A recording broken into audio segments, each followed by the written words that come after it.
Jadi, setelah Gwon tahu ada wanita di kamar mandinya, ia pun langsung memalingkan wajahnya dan kemudian menunggu Sarang keluar. Sarang kemudian meminta maaf atas perilakunya yang kurang sopan di kamar Gwon. Gwon langsung teringat jika Sarang adalah wanita yang sama yang pernah mengatainya seorang mesum padahal ia tidak tahu apa-apa. Ia ingin hari ini Sarang minta maaf atas kejadian beberapa tahun yang lalu dan juga kejadian hari ini. Sambil tersenyum, Sarang meminta maaf atas kejadian hari ini. Namun ia enggan minta maaf atas kejadian yang lalu karena menurutnya Gwon memang pantas dipanggil mesum. Gwon lantas menyuruh Sarang agar tidak muncul lagi di hadapannya. Sarang juga berharap begitu karena sedikit pun Sarang tidak menyukai Gwon, baik itu dulu ataupun sekarang. Dan juga Gwon ingin Sarang berhenti tersenyum. Menurut Sarang itu tidak mungkin karena di hotel ini ia harus tetap tersenyum. Jika Gwon tidak suka, Sarang mempersilahkan Gwon untuk mencari hotel lain.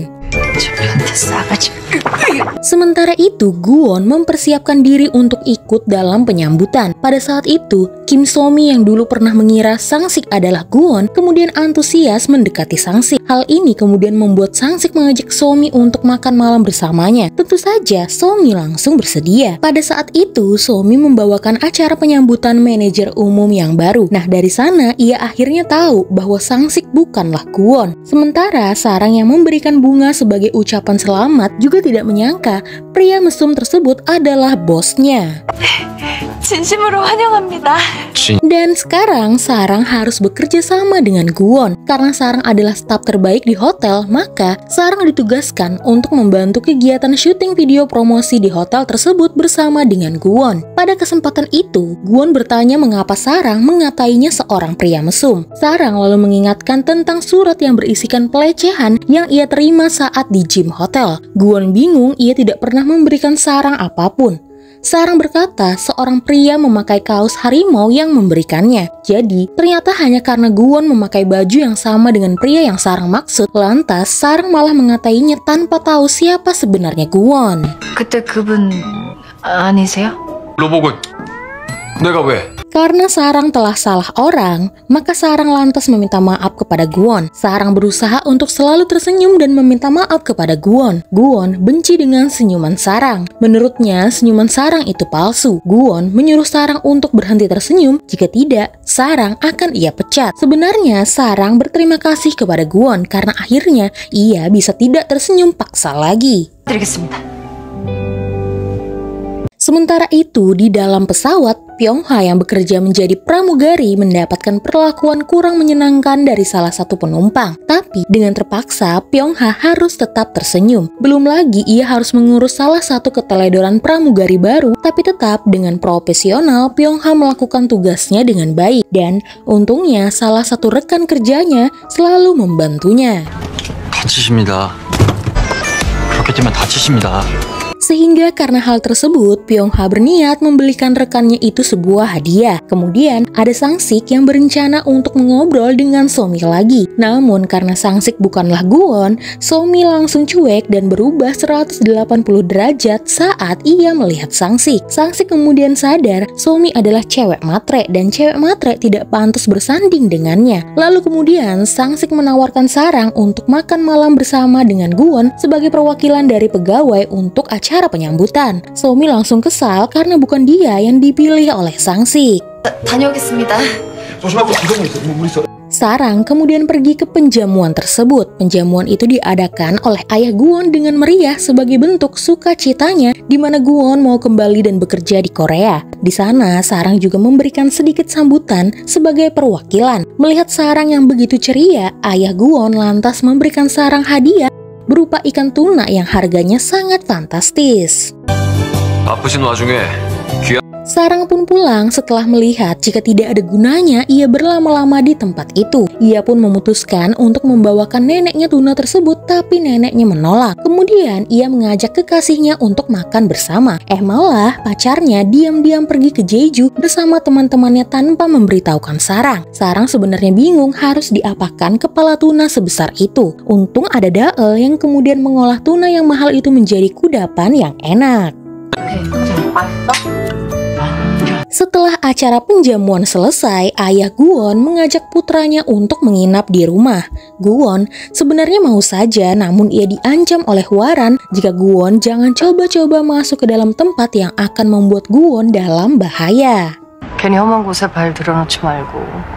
Suatu hari, saat Sarang menjaga di lobi, ia kedatangan tamu istimewa yang sudah mereservasi sebuah kamar deluxe dengan view yang mengarah ke kota. Namun ternyata, tamu tersebut ingin meningkatkan kamarnya ke kamar suite alias kamar yang lebih mahal tanpa membayar selisih harganya. Menurut manajernya, artis yang dijuluki sebagai ibu sejuta umat Korea itu akan membayarnya melalui media sosialnya dengan memberikan ulasan yang bagus pada hotel ini. Tapi, sesuai prosedur, tentu saja hal tersebut tidak bisa dilakukan. Tapi meskipun begitu, Sarang tetap memberikan opsi dan juga memberikan minuman anggur gratis buat ibu itu. Merasa tidak terima, ibu itu pun meminta Sarang memanggil manajernya. Namun Somi yang juga ada di sana pun menolak. Untungnya, Guwon kebetulan mendengar kegaduhan ibu-ibu itu. Setelah mendengar masalahnya dari Sarang, Guwon menyuruh Sarang untuk bekerja profesional dengan mengusir pelanggan kasar seperti ibu itu. Dia memang artis besar, meskipun ia akan mengancam menulis ulasan buruk, tetap saja hotel tidak memfasilitasi orang-orang yang meminta gratisan. Bahkan, Guwon memarahi Somi karena sebagai manajer, ia memilih bersembunyi dan melimpahkan pekerjaan seperti ini pada bawahannya. Guwon kemudian mengajak Sarang ke ruangannya untuk membahas syuting video promosi hotel mereka. Sarang tidak menyangka jika ia akan ikut syuting juga. Ia kira ia hanya membantu dan mendampingi Guwon saja. Bahkan, ternyata syuting mereka akan diadakan di Pulau Jeju. 아무것도 안 알려주시면 어떡해요. Setelah pulang bekerja, agar Sarang memaafkan kesalahan kekasihnya itu membawa Sarang ke Menara Namsan di mana di sana mereka akan mengunci gembok cinta bersama. Padahal Sarang capek habis pulang bekerja dan ia harus berjalan ke atas menara lagi. Sesampai di sana, mereka kemudian memasang gembok cinta bersama dan membuang kuncinya agar cinta mereka abadi. Namun sayang, bukan kunci yang dibuang, tapi gemboknya yang mana Sarang curiga jika sebenarnya kekasihnya itu tidak bersungguh-sungguh melakukan gembok cinta bersamanya. 아니 이게 지금 그런 식으로 대충 넘길 일이야? Setelah itu, kekasih Sarang mengajak Sarang untuk berkumpul-kumpul dengan teman-temannya. Awalnya untuk setor muka saja, karena tidak enak jika tidak datang. Tapi entah mengapa, kekasih Sarang itu malah berlama-lama dan bersenang-senang di sana. Apalagi lucunya, di kumpul-kumpul itu semuanya perempuan dan kekasih Sarang lah cowok sendirian. Apalagi ada salah satu teman kekasihnya malah merendahkan Sarang. Merasa kesal, Sarang lalu pergi meninggalkan kekasihnya yang asik sendiri di sana tanpa memperdulikannya. 얼굴 도장만 찍고 가자며. Sementara itu di hotel, Guwon mencoba mencari data atas nama Han Somi di data karyawan hotel. Namun anehnya, data tersebut malah tidak ada. Hal tersebut membuat Guwon bersedih dan kemudian pergi ke sebuah tempat untuk menenangkan diri. Dan tanpa ia sadari, di sana juga ada Sarang yang juga merenungkan kehidupannya. Lalu kemudian tibalah saatnya keberangkatan mereka ke Jeju untuk syuting bersama. Pada saat itu, Guwon terpukau dengan penampilan Sarang yang berbeda dari biasanya. Tapi tetap, Guwon harus jaga image. Ia bahkan meninggalkan Sarang dan Sangsik untuk naik taksi sementara dia naik Lamborghini. Untungnya, Sarang masih bisa memaklumi karena sepanjang perjalanan, dia bisa melihat pemandangan laut yang indah. "Pelan-pelan Pak Supir," kata Sangsik.